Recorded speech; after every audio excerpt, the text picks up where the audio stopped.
That's Professor Joshua Bamfield there from the Centre for Retail Research. You've been watching BBC News.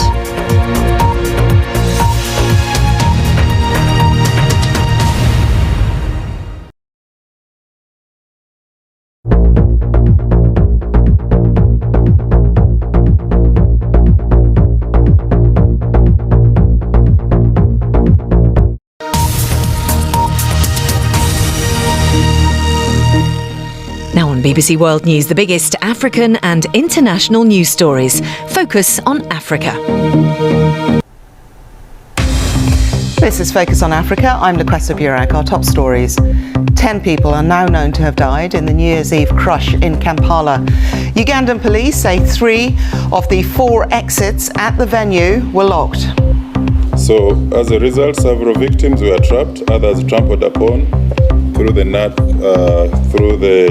narrow passage, which became a real bottleneck.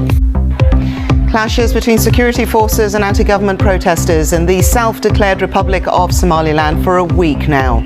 We'll examine what's behind the unrest.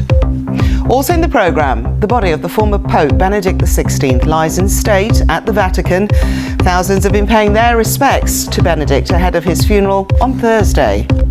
And a public wake in Brazil for the football legend Pele, who died last week. His coffin rests in the stadium of his former home club, Santos.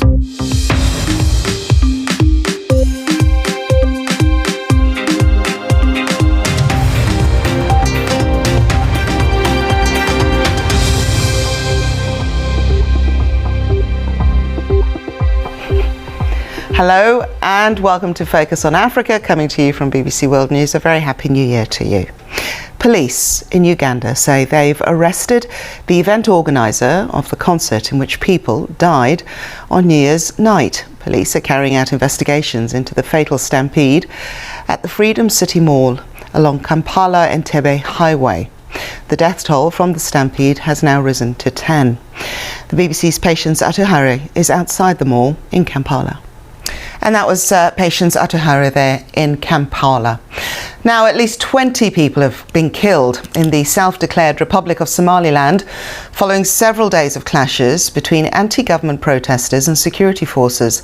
The centre of the protests is in Lasanod, a town in Somaliland's east, which is disputed between Somaliland and neighbouring Puntland, one of Somalia's semi-autonomous regions. Now, protesters are demanding that Somaliland forces leave the town, which they have occupied since 2017.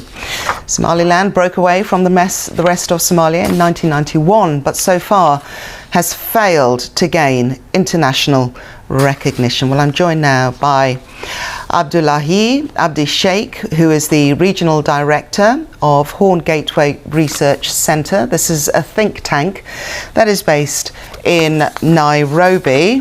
Thank you for joining us here on Focus on Africa. So I wonder if we could just start with the main grievances of the protesters. Oh, that is a shame. It looks like we've lost our guest there. That was Abdullahi Abdi Sheikh, the Regional Director from the Horn Gateway Research Centre. Let us take you through some other news in brief now, and we'll start with Burkina Faso. And the United States has formally removed the country from the African Growth and Opportunity Act. This is a trade preference program, and this move comes following last year's military coups in January and September. In response, the junta government, led by Captain Ibrahim Traore, has vowed again to restore constitutional rule within 8 months. Well, Washington introduced the AGOA in the year 2000 to allow countries in sub-Saharan Africa to export some goods duty-free to the United States. 2 Senegalese opposition MPs have each been handed 6-month jail sentences after they physically assaulted a pregnant colleague from the ruling party. The incident occurred during a budget row in Parliament last month. The 2 were found guilty of slapping and kicking Amy Ndiaye in the stomach. She retaliated by hurling a chair at one of them. There has been growing political tension since the governing party lost its comfortable majority in last year's legislative elections.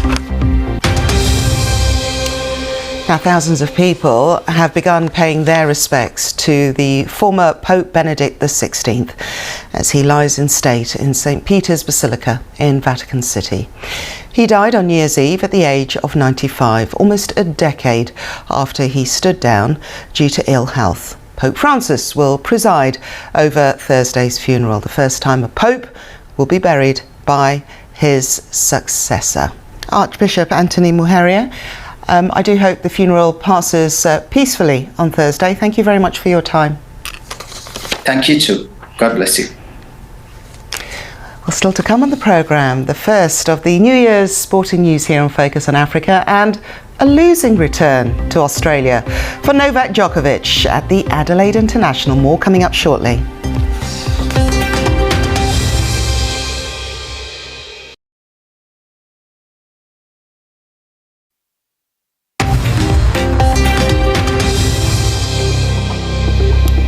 Welcome back. Now, Kenyans can now enjoy travelling to South Africa visa-free for a period of 90 days a year following long-standing negotiations between the two countries. The breakthrough came into effect on Sunday and is seen as a positive step for travel across the region, which up until now has been hampered by visa restrictions and fees. Well, the African Union has been lobbying member states to scrap visa requirements altogether, advancing the formation of the African Continental Free Trade Area, the AfCFTA. Now, that is, of course, an economic zone that could potentially raise up to $450 billion by 2035, and that's according to the World Bank, if all of this works. So let's discuss this.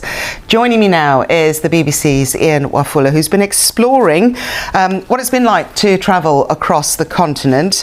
Ian, it's good to see you here. Good to see you. This is fantastic news for Kenyans. What's the reaction been like? Okay, Ian Wafula, thank you very much indeed. Thank you. A bit of sport for you now, and let's start off with the English Premier League. Liverpool face Brentford tonight in the league, and a win for the Merseyside team will move them 1 point behind fourth placed Manchester United. So a critical game. In Brazil, people have been bidding a farewell to the football legend Pele. His casket has been transferred from the hospital where he died in Sao Paulo on Thursday to his adopted hometown of Santos. His coffin will stand in the middle of the pitch for 24 hours before a private funeral service is held on Tuesday. So that update came from João Filete there from the BBC Brazil service. And just to remind you then that today was the first day of lying in state for Pele. This is part of the area, it's been marqueed off. And it's not just Brazilians that have been paying their final respects. There have been numerous dignitaries, world leaders that will also be paying their respects and attending the funeral. The scene you can see here is Vila Belmiro, and that is the stadium in Santos on the southeastern coast of Brazil. 24 hours Pele will be lying there. He had been suffering from bowel cancer for some time. A lot of warning from his family, primarily his sister, that he was gravely ill over the Christmas weekend. And I don't have to tell you that Pele was regarded as the greatest footballer of all time, to the extent that the new president, President Inácio Lula da Silva, will be attending the wake, his first engagement since resuming office.